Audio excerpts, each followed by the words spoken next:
안녕하세요. 전주에 있는 소피아 성원 원장 두재길입니다. 제가 산부인과 의사로 입문한 지가 1984년이니까 근 한 40년 가까이 되네요. 전문의 과정을 마치고 전북대학교 병원에 교수로 발령받은 것이 87년이니까 그것도 뭐 한 37년, 8년 정도 되네요. 산부인과 의사를 하면서 저는 그 당시에는 개원 의사가 아니었기 때문에 그 질성형 수술이나 또는 소음순 성형 수술과 같은 그런 부분은 예전에 대학병원에서는 잘 진료를 하지 않았었죠. 특히 뭐 질성형 수술은 분만실에서 마지막으로 아기를 다 낳은 분들한테 소위 말해서 그전 말로 얘기하면 이쁘인 수술이라고 하는 그런 수술로 환자들한테 뭐 도움을 줄까 해서 그런 수술을 몇 번 해보기는 했지만 그래도 그것은 올바른 형태의 수술은 아닌 것 같습니다. 지금 생각해보면. 왜 그러냐면 당시에는 질 안쪽을 좁히는 그러한 형태의 타이트닝과 같은 기법의 수술법이 발달되지 않았기 때문에 그 에피조톰이라고 해서 회음절개를 하고 난 뒤에 거기를 꼬매면서 질 입구 쪽을 단편적으로 좀 좁히는 그런 수술을 했는데 도움을 좀 줬었죠. 근데 그것은 나중에 이제 더 나이를 먹게 되면은 질 입구가 좁아져서 오히려 성교통을 유발하는 그런 수술이 되기 때문에 그런 수술은 해서는 아니 된다고 지금은 제가 생각을 하고 있습니다. 그런데 이제 소음선 성형 수술의 수요가 굉장히 많이 증가하고 있습니다. 제가 대학병원에 있을 때 아주 오래전 얘기입니다만은 어떤 분이 오셔가지고 소음선 성형 수술을 해달라는 요구가 있었을 때 저는 깜짝 놀랐었어요. 우리 유교적인 그런 관점에서 본다면 부모님으로부터 물려받은 자기 신체를 갖다가 죽을 병도 아닌데 그걸 가지고 수정한다는 것이 이건 좀 바람직하지 않느냐 해가지고 제가 그분을 오히려 설득해서 돌려보낸 적이 있었는데요. 굉장히 오래전 얘기죠. 그런데 오늘날은 여러분들 인터넷 들어가서 소음선 성형하면 쳐보면 엄청나게 그 수요가 많습니다. 또 소음선 성형을 뭐 자기 나름대로 이렇게 했다 저렇게 했다 해서 뭐 자랑하는 의사 선생님들도 계시고요. 저는 이제 대학병원에 있을 때 그런 수술을 하지는 않았지만 2012년도에 산부인과 개원 의사로서 오픈하고 난 뒤에 요실금 수술과 질성형 수술을 하면서 꼭 따라오는 게 바로 그런 소음순 성형이더라고요.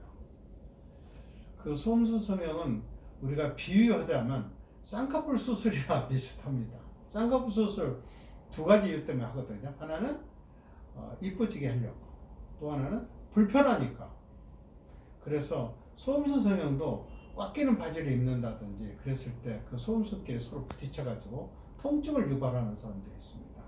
특히 뭐 자전거를 타는 사람이라든지 또는 승마를 하는 여성들한테는 그 소음순이 굉장히 고통스럽다고 그렇게 얘기를 하네요. 그래서 그런 분들한테는 어떻게 보면 소음순 성형 수술이 꼭 필수적이라고 볼 수도 있습니다. 근데 소음순 성형 수술은 크게 세 가지를 주안점을 둬야 합니다. 하나, 이왕이면 안 아프게 수술해야겠죠. 그리고 두 번째는 수술할 때 예쁘게 해야겠죠. 쌍꺼풀 수술도 예쁘게 하는 것이 목적이긴 한데 양쪽 눈이 똑같을 수는 없죠. 소음순 성형 역시 마찬가지입니다. 소음순이 비대칭인 분들이 많기 때문에 그분들은 아무리 수술을 잘해도 양쪽 소음순이 거의 비슷하게는 할 수 있지만 똑같게 하라고 하면 쉽지 않은 그런 얘기입니다. 그리고 이제 세 번째는 소음순 성형을 잘못하면 성감에 나쁜 영향을 줄 수도 있거든요. 그렇기 때문에 이 세 가지를 주의점을 가지고 수술하는 게 좋고요.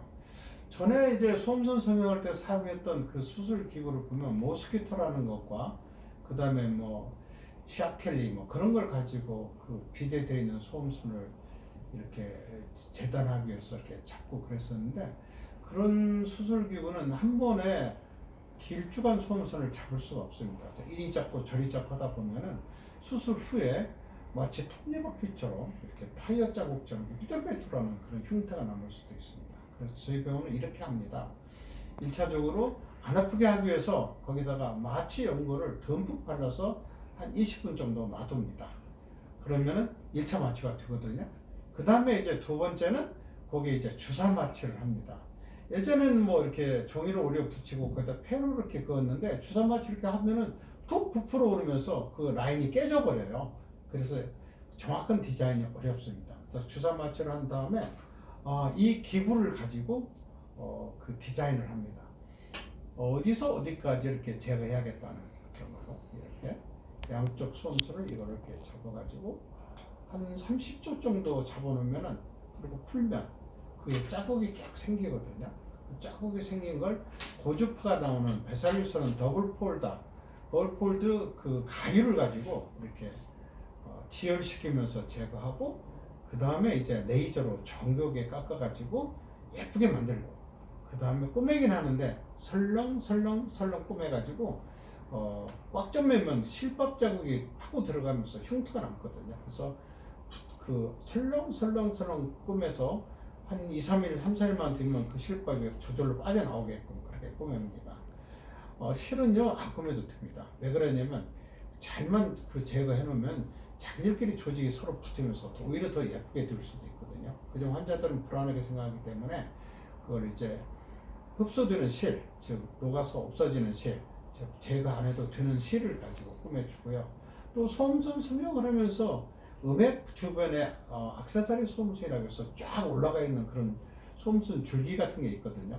또 그런 게 있으면은 환자들이 그 부위에 가려움증을 호소한다고 그래요. 그래서 그 부분도 소음순 성형하면서 그 음액 주변에 또 깔끔하게 다듬는 그런 수술을 또 하기도 합니다. 제가 아까 보여드렸던 이 수술 기구는 예전에 없었던 수술 기구입니다. 이 수술 기구는 제가 소음순 성형 수술을 하면서 그 이전 수술 기구 갖고는 도저히 안 되겠구나 생각해서 제가 제가 발명한 라비아메이트라고 소음순 친구라고 하는 우리나라 말로는 소음순 친구라는 수술기구. 이 수술기구 입구에는 닥터 두라고 이렇게 새겨져 있습니다. 즉 제가 발명한 수술기구입니다.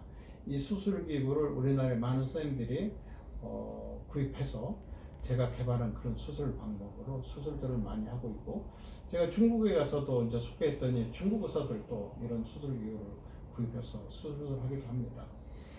소음순 성형 수술, 뭐 쌍꺼풀술과 마찬가지로 조선시대에는 없었던 그런 수술입니다. 소음순 성형 안 한다고 애기 못 낳고 또 잠자리 못 하는 건 아니거든요. 쌍꺼풀 수술도 안 한다고 안 보입니까? 보는데 지장 없잖아요. 그렇지만은 이제 인류는 계속 발전해가면서 더 쾌적하고 안락하게 변경되어 가는 것 같습니다. 그 대표적인 수술 중에 하나가 바로 이 소음순 성형이라고 그렇게 생각이 됩니다. 이상 전주에 있는 소피아 성원 원장 두재균이었습니다. 감사합니다.